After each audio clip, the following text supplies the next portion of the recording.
Hello. On a walk, my girlfriend said, I want Aaron next to me at dinner. If that bothers you, leave. I said, okay, and quietly walked away. I changed the locks and slept alone. By morning, she was calling in tears, because my silence told her what words didn't. I was gone for good. I'm Matt, 31M. My girlfriend, Jenna, 29F.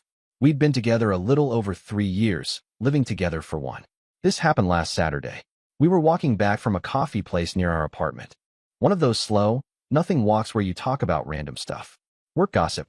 What to cook later. Whether we should finally replace the couch cushions the dog destroyed. Normal couple noise. She'd been in a mood all day. Short answers. Eye rolls.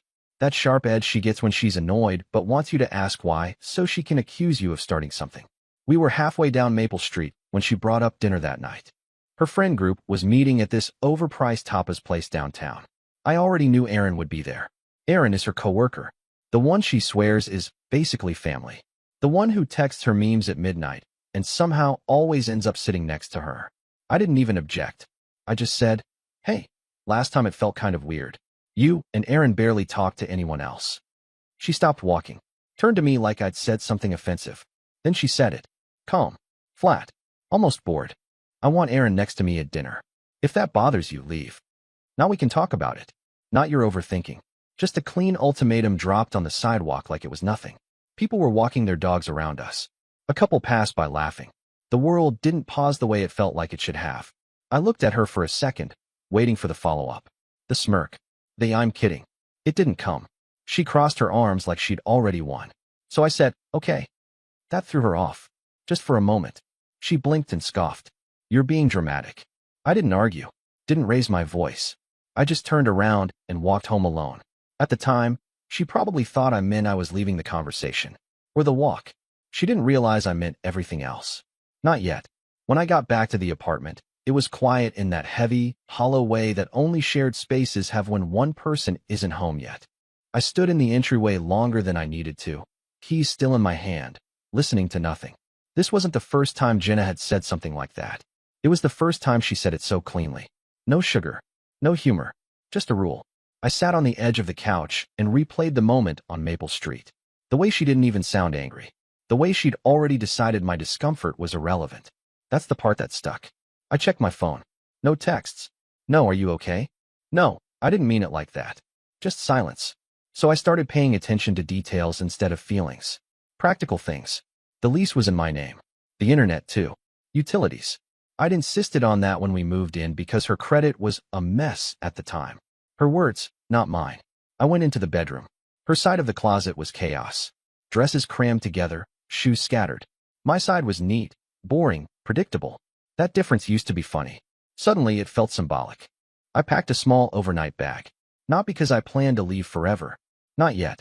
I told myself I just needed space. That this was temporary. Before I zipped it up, I hesitated. Then I put the bag down. Why was I the one leaving my own place? That question landed harder than I expected. I opened my laptop instead. Looked up locksmiths. Closed it. Opened it again. Closed it again. My heart was racing, but my hands were steady. That scared me a little. Around 6:30, my phone buzzed. Jenna, we're meeting at 7. Are you coming, or should I tell them you're busy? No apology. No acknowledgement of the ultimatum. Just logistics. I typed back. I'm not coming. 3 dots appeared. Disappeared. Appeared again. Wow. Overreact much? That's when it clicked. Not loudly. Not dramatically. Just a quiet internal shift, like something sliding into place. I didn't reply. Instead, I picked up the phone and called the locksmith I'd bookmarked. And for the first time all day, the silence felt intentional. The locksmith showed up faster than I expected. I let him in, nodded, answered a couple basic questions, and stood off to the side while he worked. There was nothing dramatic about it. No shaking hands. No second thoughts. Just the sound of metal clicking and tools being packed away. When he handed me the new keys, I thanked him and closed the door behind him. That was it. I leaned my forehead against the door for a second, not because I was overwhelmed, but because I needed to register that something irreversible had just happened. The apartment was quiet in a way it had never been before. Not tense. Not waiting. Just still. I walked through each room slowly. Bedroom. Bathroom. Living room. I wasn't looking for memories. I was checking facts. What was mine? What was hers? What belonged to both of us only because I'd allowed it to? I packed her things carefully. Not out of kindness, not out of anger. Just precision. Clothes folded. Shoes paired. Makeup placed back into drawers before going into boxes. I labeled everything with a black marker. Bedroom. Closet. Bathroom. No notes. No messages tucked inside. Just boxes. Around 7:30, my phone buzzed. Jenna, we're about to order. Are you seriously not coming? I didn't reply. Another message followed. Don't do this. I set my phone face down on the counter and made myself dinner. Ate standing up. The food barely registered. What I felt instead was a strange calm, like my nervous system finally realized it didn't have to stay on alert. Later that night, I showered, changed the sheets, and got into bed alone. Not lonely. Alone. Somewhere between changing the locks and turning off the lights, I understood something clearly for the first time. She told me to leave because she thought I wouldn't. And I stayed, because this time, I didn't need her permission to stop. I woke up in my own bed. For a split second, my body expected tension. Raised voices. The familiar feeling of needing to brace myself before the day even started. Instead, there was nothing. Just quiet and early morning light coming through the blinds. My phone was face down on the nightstand where I'd left it. When I picked it up, it buzzed like it had been holding its breath all night. Missed calls stacked into the 20s. Texts piled on top of each other, each one more frantic than the last. Why isn't my key working? Matt, answer me. Did you seriously change the locks? This is insane. Then the tone cracked. Where are you? Please stop. I'm outside. I sat on the edge of the bed and let the phone rest in my hands. No rush. No spike of adrenaline. Just confirmation. She hadn't expected silence. At 8:42 a.m., she called again. I answered this time. Matt. Her voice broke immediately. What is going on? I'm done, I said. My voice didn't shake. I meant it when I said okay. You changed the locks, she said, like she was still trying to figure out whether this was real. Yes. You can't just. She stopped herself and switched tactics. This is because of one sentence. No, I said. It's because you felt comfortable saying it. She started crying. Real crying. Saying she didn't mean it. That she was stressed. That she didn't think I'd actually leave. That part mattered. I believed you, I said. You told me exactly where I stood. Silence on the other end. By the time we hung up, she was begging, and I wasn't angry. I was finished explaining. I got ready for work like it was any other morning. Showered. Dressed. Made coffee. The difference was simple and permanent. This time, when I left the apartment, I locked the door behind me knowing exactly why. By the afternoon, the crying turned into anger. That was predictable. I was in a meeting when my phone started buzzing nonstop on the desk. I let it vibrate until it stopped. When I checked afterward, the messages had shifted tone again. So you're really doing this? After everything I've put into us? You're acting like I cheated on you. That one almost made me laugh. Almost. At 1:30, she showed up at my office. I know this because the receptionist messaged me. There's a woman here asking for you. She seems upset. I didn't go out there. I asked security to walk her out. Apparently, that's when it really hit her that I wasn't playing chicken. She sent one last text after that. You're humiliating me. I stared at that word for a long time. Humiliating. Not hurting me. Not disrespecting you. Just embarrassing her. That night, I went back to the apartment once I knew she wasn't there. I brought boxes. Trash bags. Not to take more things, but to create distance. I packed her belongings neatly. Folded clothes. Shoes paired. Toiletries boxed. I labeled everything. Bedroom. Bathroom. Closet. I left them stacked by the door like evidence. Then I sat on the floor and ate takeout straight from the container. No TV. No music. Just the hum of the fridge.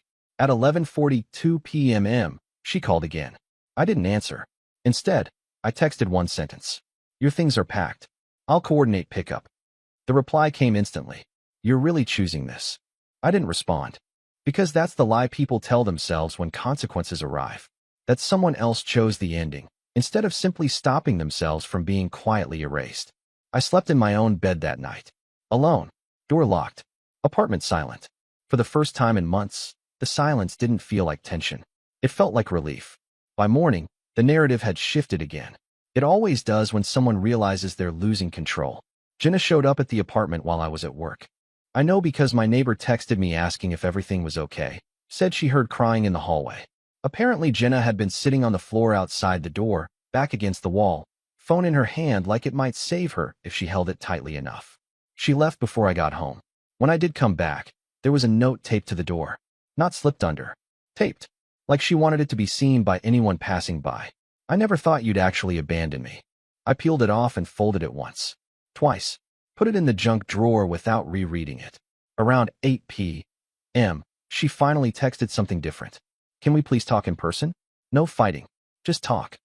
That's the thing about ultimatums. They kill the need for conversations. Talking is for when both people still believe the outcome matters. I replied, there's nothing left to discuss. 3 dots appeared, disappeared, then the longest message she'd sent yet. She said she felt blindsided. That couples fight. That people say things they don't mean. That I should have known she was just venting. She reminded me of trips we'd taken. Inside jokes. Plans we'd talked about someday. Not once did she mention the sentence that started this. Not once did she acknowledge how casually she'd placed another man above me and dared me to accept it or leave. That omission mattered more than everything else combined. I typed and erased 5 different replies. Then I sent nothing. Late that night, a new name popped up on my phone. Aaron. Hey man, Jenna's really upset. This feels like a misunderstanding. I stared at the screen and felt something settle permanently in my chest. I didn't respond to him either. Because when the person your partner prioritizes feels comfortable mediating your breakup, it tells you exactly how long you were being edged out without realizing it. I turned my phone face down and went to bed. Some endings don't need closure. They just need distance. The next morning was the first one where my phone didn't wake me up. No buzzing. No missed calls stacking like debris. Just sunlight coming through the blinds and the quiet hum of the city outside. I stayed in bed longer than usual, not because I was sad, but because nothing was pulling at me. At work, people noticed. Not in a dramatic way. Just small comments. You look rested. New haircut. You good, man? I realized how long it had been since anyone asked that without it being followed by a complaint I was expected to absorb.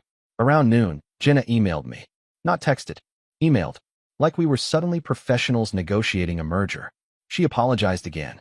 This time carefully. Structured. Bullet point calm. She said she never meant to make me feel replaceable. That Aaron was just a friend. That she panicked when I questioned her, and panicking made her defensive. She said she understood now how her words landed. She said she loved me. The email ended with, please don't let one moment define us. But that's the thing people don't like admitting. Some moments do define everything that comes after.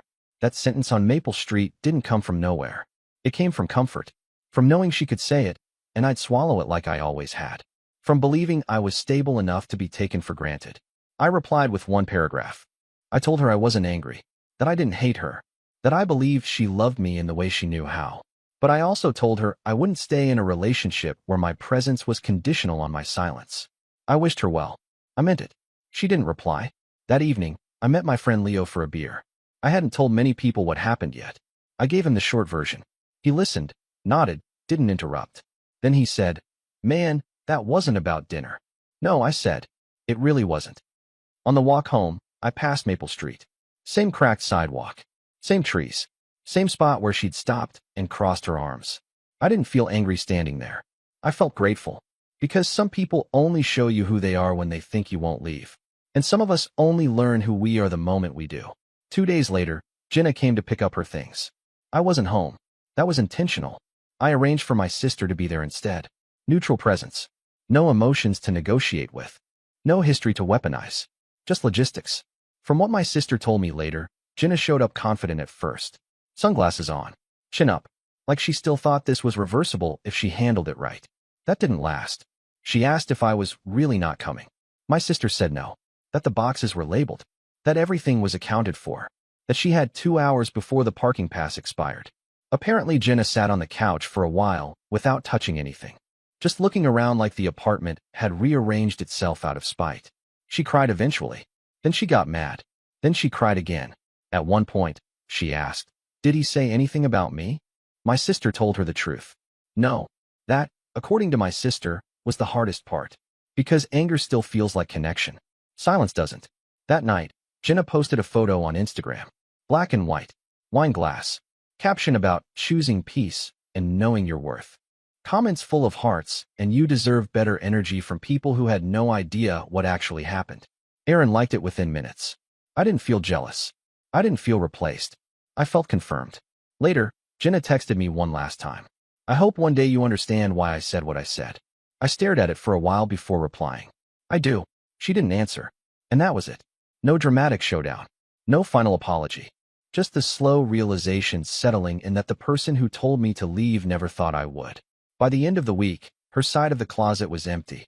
The apartment echoed differently. Less cluttered. Less tense. I slept better.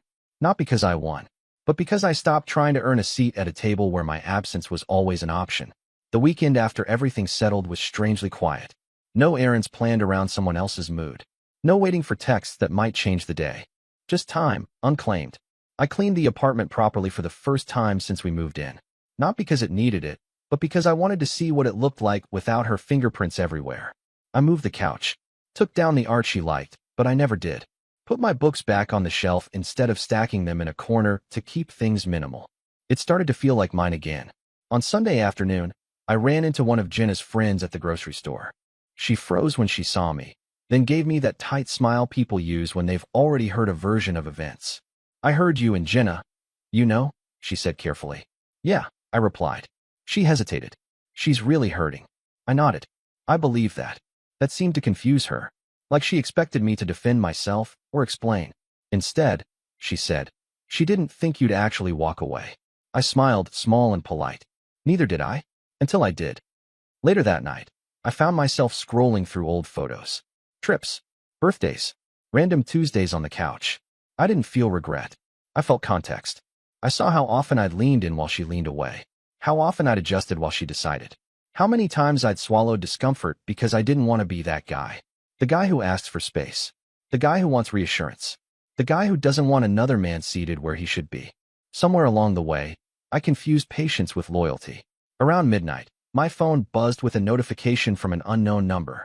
It was Jenna's mom. She asked if we could talk. Said she was worried about her daughter. Said she didn't understand how things ended so suddenly. I typed a response.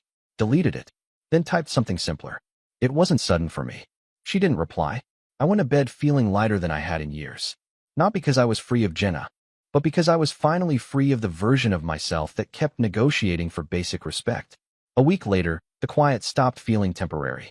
It became normal. I stopped checking my phone first thing in the morning. I stopped bracing myself when notifications came in.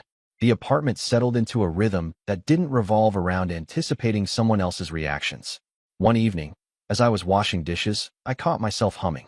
It startled me. I hadn't realized how long it had been since my body felt safe enough to do something that small without permission. Jenna never reached out again.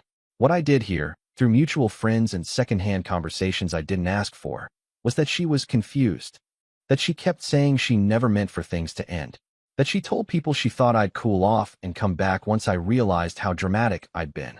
That part didn't hurt. It clarified. Because it meant she still didn't understand what she'd lost. Not me specifically, but the stability of someone who stayed even when it was uncomfortable. I wasn't angry at her anymore.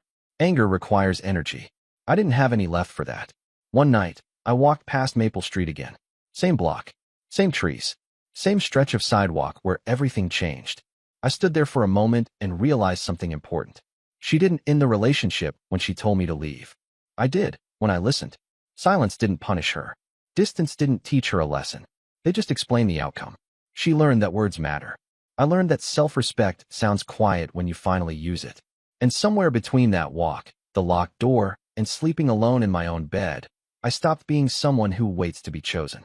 I chose myself. And for the first time, that felt like enough. Bye-bye.